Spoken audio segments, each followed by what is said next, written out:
সম্মানিত দর্শক মণ্ডলী, আজকে একটি গেম খেলার জন্য আমি রাজপথে। আমার গেমের প্রশ্নের উত্তর যে দিতে পারবে তাকে আমি এই 1 লিটার তেলের বোতলটি দিব। দেখি কাকে পাওয়া যায়। চাচা কেমন আছেন? এই তো ভালো। চাচা, আমি একটি গেম খেলতেছি। এই গেমটি হলো একটি প্রশ্ন, আর প্রশ্নের সঠিক উত্তরটি যদি আপনি দিতে পারেন তাহলে আপনি পাবেন 1 লিটারের এই সয়াবিন তেল। কি বলেন? প্রশ্নের উত্তর দিলে আমি তেলটা পামু? সঠিক। এই ক্যামেরা ঠিক করে ধরো। হ্যাঁ, এটা হলো আমাদের ক্যামেরা। হ্যাঁ, মানে আমি আপনাকে একটি প্রশ্ন ধরবো, সেটার উত্তর আপনি দিবেন। বলেন। আচ্ছা, আমি যদি উত্তর না দিতে পারি তাহলে কি আমার কিছু দিতে হইব? না না চাচা, আপনাকে কিছু দিতে হবে না, আপনাকে টাটা বাই বাই বলে চলে যাব। জি, তাইলে বলেন। তুমি এখানে আসো, এখানে এখানে হ্যাঁ দাঁড়াও। চাচা বলেন তো 2 আর 2 কত হয়? 2 আর 2 4 হয়। আপনি সঠিক উত্তরটি দিয়েছেন চাচা। আপনি পেয়ে যাচ্ছেন আমাদের পক্ষ থেকে 1 লিটার সয়াবিন তেল। এই ছবি তোলো, ছবি তোলো। হ্যাঁ চাচা, আপনি কি খুশি? হ্যাঁ, একটা না, কয়েকটা ছবি তুললেন, কয়েকটা ছবি তুললেন। এই তোলো। এই যে আমাদের প্রশ্নের সঠিক উত্তর দিয়ে আমাদের এই চাচা আজকে এই সয়াবিন তেলটি পেয়েছে। আমরা এইভাবে প্রত্যেকটা মানুষের পাশে দাঁড়াই। থ্যাংক ইউ চাচা, আপনাকে অসংখ্য ধন্যবাদ। এই 20 টাকা নেন। তেলও দিলেন আবার টাকাও দিলেন। কাটো কাটো কাটো। চাচা থ্যাংক ইউ, এটা ছাড়েন। অসংখ্য ধন্যবাদ আপনাকে। মানে কি, টাকা দিয়া 20 টাকা দিয়ে আবার তেলের বোতল নিয়ে যেতেছেন কেন? চাচা আসলে যে গেমটি আমরা খেলতেছি এটা হলো স্ক্রিনে পাবলিক দেখবে যে আমরা তেলের বোতলটা দিচ্ছি, কিন্তু আসলে বোতল দিব না।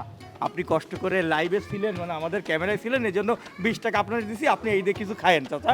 দেখেন, এসব বাটপারি করবেন না। ধরেন, এই টাকা ধরেন, আমার তেলের বোতল ছাড়েন। আরে চাচা তেলে 180 টাকা দিয়ে বোতল। কি হয়েছে এখানে? দেখেন না মামুনি, আমার সাথে একটা গেম খেলছে। কইছে গেমটা যদি আমি উত্তর দিতে পারি তাইলে আমার এই তেলের বোতলটা দিব। এখন আমি গেমে জিতছি, তেলের বোতল দিয়া কিছু ছবি তুলা ভিডিও কইরা তারপরে আমার 20 টাকা দিয়া, এই যে 20 টাকা দিয়া এখন আবার তেলের বোতল নিয়ে যায়। এটা কি ঠিক কোন? এটা কেন করেছেন? আপা হয়েছে কি, ভিউ কন্টেন্ট ইউটিউব এগুলো তো আসলে একটা এখন ব্যবসা। আমরা এরকম গরিব মানুষ দেখে দেখে করি কি, তাদেরকে এই তেল বা বিভিন্ন গিফটের লোভ দেখিয়ে আমরা ভিডিও করি। পরে 20 টাকা 30 টাকা দিয়ে দিয়ে আমরা ওই ভিউটা, মানে ভিডিওটাকে আপলোড করে দিয়ে অনেক ভিউ কামাই, টাকা ইনকাম করি। আপনাদের এই ভিড়ের চক্করে মানুষের ইমোশন নিয়ে খেলাটা আপনাদের এখন কি হয়ে গেছে? স্বভাব। Likes, comment, share. আপনাদের মাথায় কি কোনো বুদ্ধি নাই? এই মানুষটা সারাটা দিন পরিশ্রম করে স্যান্ডেলগুলো বিক্রি করে কিছু টাকা ইনকাম করে, আর আপনার এই তেলের বোতলটা যখন ওনার হাতে পড়েছে তখন চিন্তা করেছে কি জানেন? 1 সপ্তাহ অন্তত ওনার তেল কিনতে হবে না। এই 200 টাকার বিনিময়ে তার সংসারটা কিন্তু অনেক সুন্দরভাবে একটু ভালো রান্না করে খেতে পারতো। সে খুশি হয়েছে। আর আপনি কি করেছেন? ভিড়ের চক্করে আপনি ওনাকে 20 টাকা ধরিয়ে দিয়ে আপনি তেলের বোতলটা নিয়ে যাচ্ছেন। ওনার কতটা খারাপ লাগছে আপনি একবার চিন্তা করেছেন? আরে আপু, ওনাদের মতো লোক এই যে ইউটিউবের কন্টেন্ট করে বেশি বেশি ভিউ পাওয়ার জন্য ওনাদের মতো নিরীহ মানুষদের সাথে প্রতারণা করে। আমরা তো ওনাকে একেবারে ঠকাইতেছি না, ওনাকে তো আমরা বিনিময়ে কিছু টাকা দিচ্ছি। 20 টাকা তো দিছি। 20 টাকা? ওনার মানসিকতার মূল্য হচ্ছে আপনার কাছে 20 টাকা। এখন যদি আমি আপনাকে চর মেরে 20 টাকা দিয়ে দেই তখন আপনার সম্মানটা আর 20 টাকার সমান ঠিক হবে? আপা আপনি আমারে মাফ করে দেন, আমি আসলে ভুল করছি। আমার কাছে নয়, আপনি ওনার কাছে ক্ষমা চান। চাচা আসলে আমি ভুল করে ফেলছি। এই যে কন্টেন্ট ভিউ ইউটিউব এইসব করতে যে আমি আসলে বুঝতে পারি না যে গরিব মানুষের সাথে এটা করা ঠিক না।